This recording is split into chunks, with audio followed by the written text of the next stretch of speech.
Hey, Navigators. Today we're on Davis Island. It's right off of downtown Tampa. It's this beautiful historic island with these amazing homes, these awesome buildings, this marina. It's a beautiful, beautiful ride. So let's hit the road. Today we're on the road in Hillsborough County, just off of downtown Tampa, in the beautiful upscale neighborhood called Davis Islands, known for its historic homes, its parks, and some really cool history. So here we are heading on to Davis Islands, and on the left you can see downtown Tampa, which is really cool. Growing up in this area, I've usually seen downtown Tampa through the main thoroughfares that people normally take, like major roads or interstates. So taking this route, I'd never seen this view of downtown, so that's pretty cool.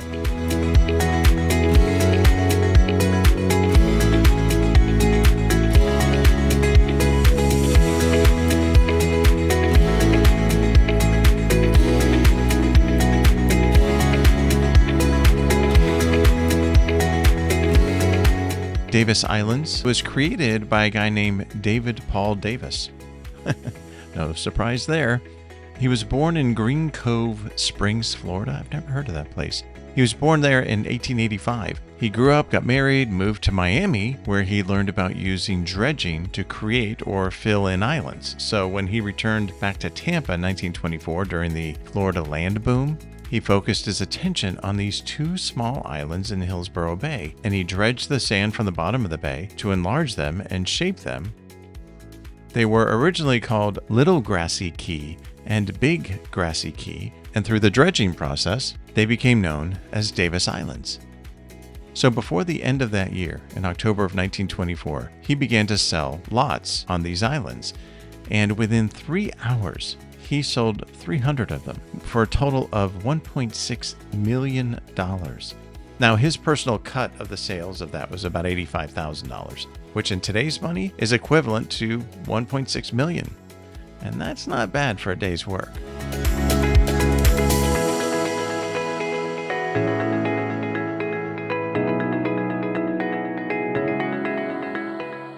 Now, what's interesting is that shortly after, he sold his interest in the Davis Islands project because he wanted to spend more time focusing on a new development in St. Augustine called Davis Shores.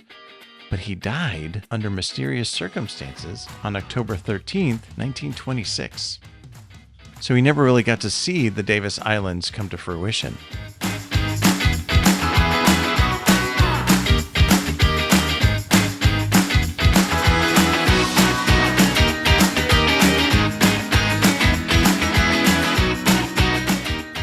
The original Davis Islands development included a grand hotel called, can you guess, the Davis Islands Hotel. And this was the largest hotel in Florida at the time. Unfortunately, it was demolished in 1961. Now today, Davis Islands not only has beautiful homes, but a lot of great places to go. It has a yacht club that was founded in 1946, has a number of parks, and even an airport. And many local and national celebrities have called or still call Davis Islands their home.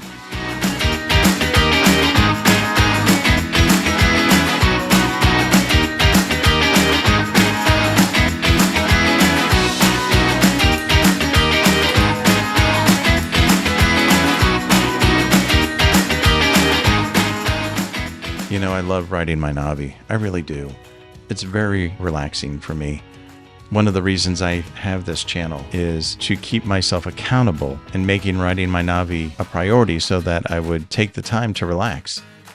I've always loved motorcycles. This is the first one I've owned, and I just enjoy being out on it on a beautiful day like this as much as possible. And it's great to have this channel where I promise myself I'm going to put a new video up at least once a month, because it forces me at least once a month to take a ride and just to get away from everything and just enjoy the sun and the wind. It's just awesome. I know if you have a motorcycle, you know what I'm talking about. It's just great. I just really enjoy my Navi.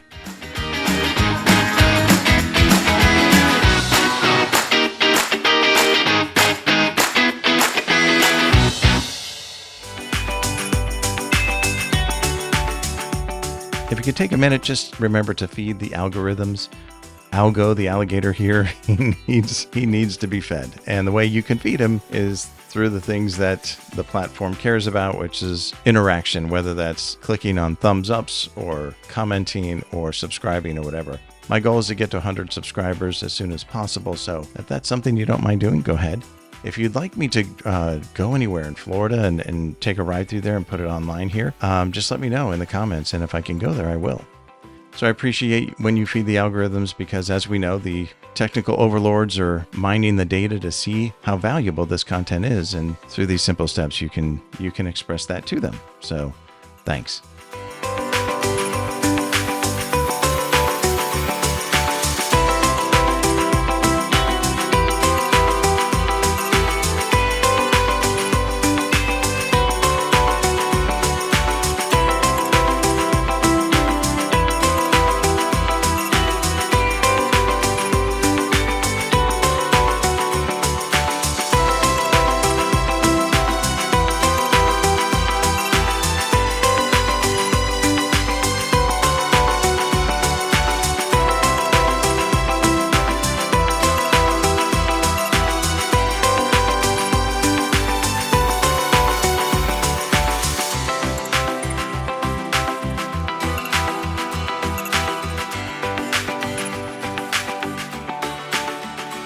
Okay, so here's that airport I was mentioning earlier. This is called the Peter O. Knight, like Knight Airport, and it was opened in 1935.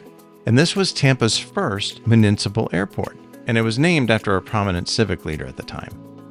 Now, during World War II, it was used by the U.S. military for training.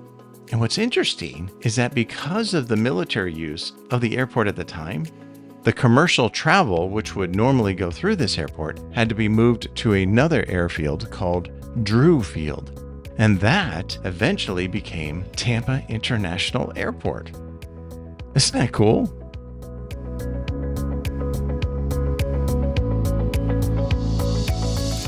Now, this ride was my first time ever on Davis Islands. And I'd heard about it a lot, but I'd never been there. So I was really surprised that it had this marina at like the end of the islands. It was really cool, right across from this airport. And so you see over the water, there's that over there is phosphate mining. And that's where they take a lot of the phosphate that's gathered during the mining and they put it there, and then it's shipped out through the port. And that's one of the reasons that the Port of Tampa is one of the largest ports in the country, because it's one of the largest, not by size, but by weight, by the amount of cargo that it ships. And a lot of that cargo is connected with the phosphate industry.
This part of Davis Islands is really beautiful. It has a dog park.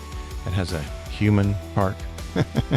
It has this marina, has this small little airport. It just looks out over the water on a beautiful day like a ride today.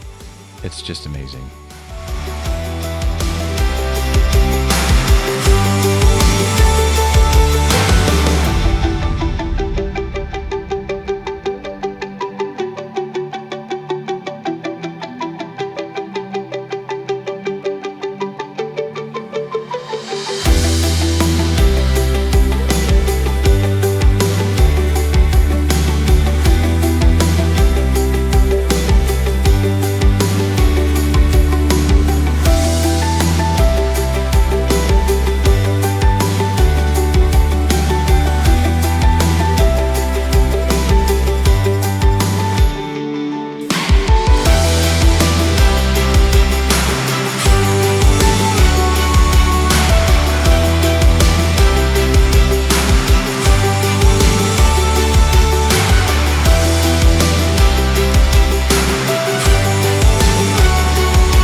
So on the way to the marinas, we took a pretty direct route. On the way back, let's weave through the neighborhoods to check out some of these really nice homes.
One of the things that I like about neighborhoods like this is the intermingling of buildings that vary in age and size. So you can see a lot of different income levels. You can see a lot of different styles, whether it's Mediterranean or craftsman or anything like that. It's not a boring cookie cutter sort of ride as you're going through neighborhoods that have the same home or variations of the same home over and over again. No, when you go through these older neighborhoods that have been around for 100 years, you just get a great variation of homes that span that century. And that's one of the things I love about riding through these older neighborhoods.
All right, so here's some Davis Island stats for you, and this is cool because it's very difficult to find data that are subsets of bigger locations. So the fact that there's Davis Island stats that's really a part of Tampa is pretty cool.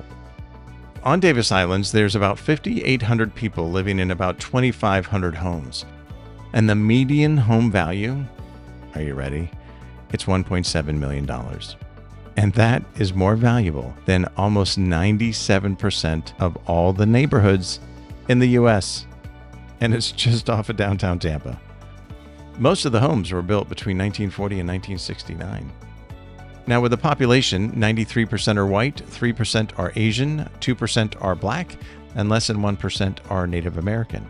When it comes to age, 21% are under 18, 17% are between 18 and 34, 23% are between 35 and 49, 24% are between 50 and 64, and 15% are over 65.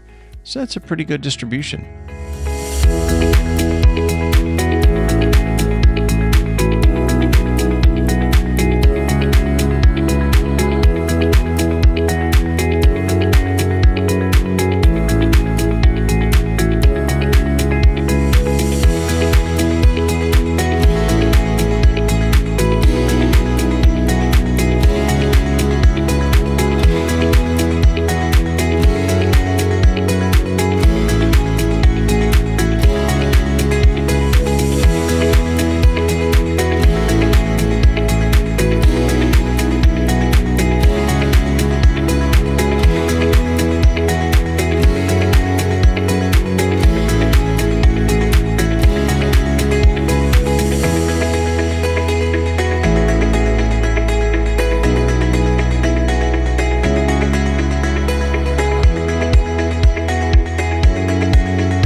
Okay, well, before we leave Davis Islands, I just want to thank you for joining me today. The weather on this ride was amazing, and I'm just so grateful that you took this ride with me.